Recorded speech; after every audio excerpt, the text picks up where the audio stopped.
Hello दोस्तों, आज की कहानी है रात की वेश्या भाग 5। मेरी लाख कोशिश के बाद भी शबनम ने रुपये लेना बंद कर दिए। फातिमा के हिस्से के रुपये भी वह खुद ही देने लगी, तो मैं उसके लिए एक दिन तोहफा स्वरूप 4000 की एक साड़ी खरीद कर ले गया। साड़ी देखकर उसे खुशी तो हुई, मगर फिर बोली, मेरे लिए क्यों इतना पैसा खर्च करते हो? मेरे पास अनेकों साड़ियाँ भरी पड़ी हैं, पहनने का भी समय नहीं मिलता। मुझे कहाँ उत्सवों में जाना है जो इतनी कीमती मेरे लिए लाए हो। अब तो शायद इसी कोठे पर ही जिंदगी कट जाएगी, इसी रंडी खाने में, स्वेच्छा से बलात्कार कराते कराते। और क्या भविष्य होता है एक रंडी का? जवानी है जब तक इकट्ठा कर लो, बुढ़ापा कैसे कटेगा खुदा ही जाने। इतना कहकर शबनम की आंखें नम हो गई, तो मैंने बात को आगे बढ़ाया। मुझे साड़ी पहनकर नहीं दिखाओगी? मैं तुझे इस रंडी खाने में नहीं रहने दूंगा, निकाह करूंगा तुझसे।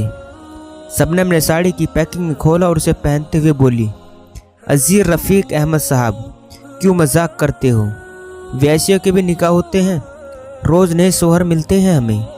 तुम भी मेरे सोहर ही हो, तुम्हें बेगम का सुख नहीं मिलता है मुझसे। हाँ, मुझे तो तुझमें बेगम का सुख मिलता ही है, मगर तू दूसरे के साथ करती है तो बहुत दुख होता है। मैं नहीं चाहता कि तू दूसरे की बाहों में जाए, इसलिए मैं तुझसे निकाह करने को तैयार हूँ। कई बार निकाह करके देख चुकी हूँ, भाग्य ने धोखा ही दिया है, कहीं सुख नहीं मिला, अंत में यही खोटा ही रास है। कब हुआ था तेरा निकाह? किससे हुआ था? फिर उसने तुझको क्यों छोड़ दिया?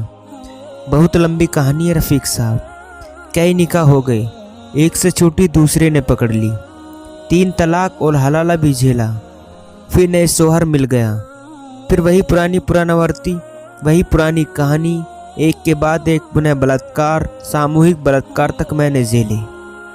जिस्म के भेड़िए नोचते रहे मेरे जिस्म को, दर दर भटकते भटकते अंत में यहाँ आ गई।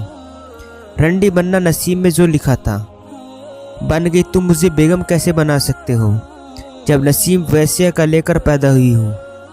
बहुत दुख उठाए अहमद साहब निकाह करके मैंने। रफ़ीक साहब, मैं टूट चुकी हूँ, अब और दुख उठाने की हिम्मत नहीं है, इसलिए मुझसे निकाह का सपना भूल जाओ। अहमद साहब, मुझे इसी कोठे में पड़ी रहने दो। हाँ, तुम मुझे अच्छे लगते हो, आते रहना इस रंडी के पास, तुम्हारे सहारे कुछ तृप्ति मिल जाती है, मन बहल जाता है, मन का बोझ कुछ हल्का हो जाता है। मुझसे निकाह भी करना नहीं चाहते हो और मुझे छोड़ना भी नहीं चाहती, ये कैसा हो सकता है? रफ़ीक ने कहा। क्यों नहीं हो सकता? शबनम तुरंत बोली, तुम मेरे पास यही आते रहना, मैं तेरे पास यहाँ आता रहूँ, तू औरों से धन कमा कमा कर मेरे लिए फातिमा को देती रहे। मैं जब भी तेरे पास यहाँ आता हूँ, फातिमा का हिस्सा तो तुझे देना ही पड़ता है। इससे तो अच्छा है तू मेरे साथ चल, फातिमा को जाने वाला धन तो बचेगा। यहाँ तू औरों की बाहों में जाती है तब मुझे कितना दुख होता है, तूने कभी कल्पना की है? क्या क्या कल्पना करो अहमद साहब, औरों की बाहों में जाने का सिलसिला तो उसी हरामजादे जफर ने शुरू करा दिया था।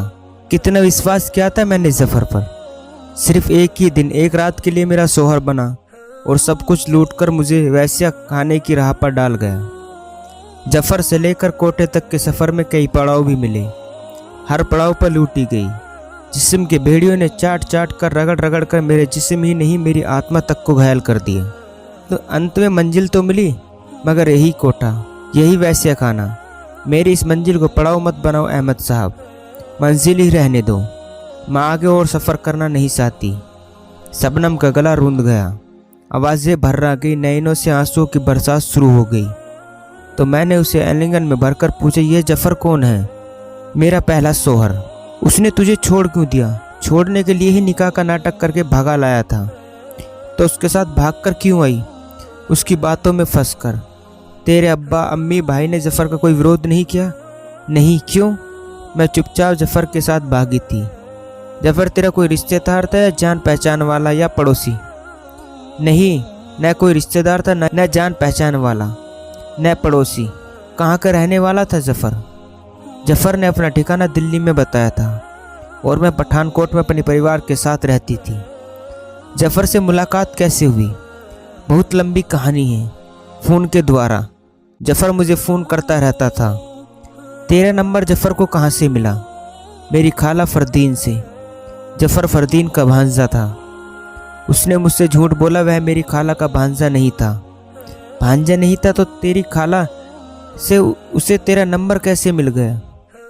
अभी कहानी बहुत लंबी है, आगे यह भी बताऊंगी।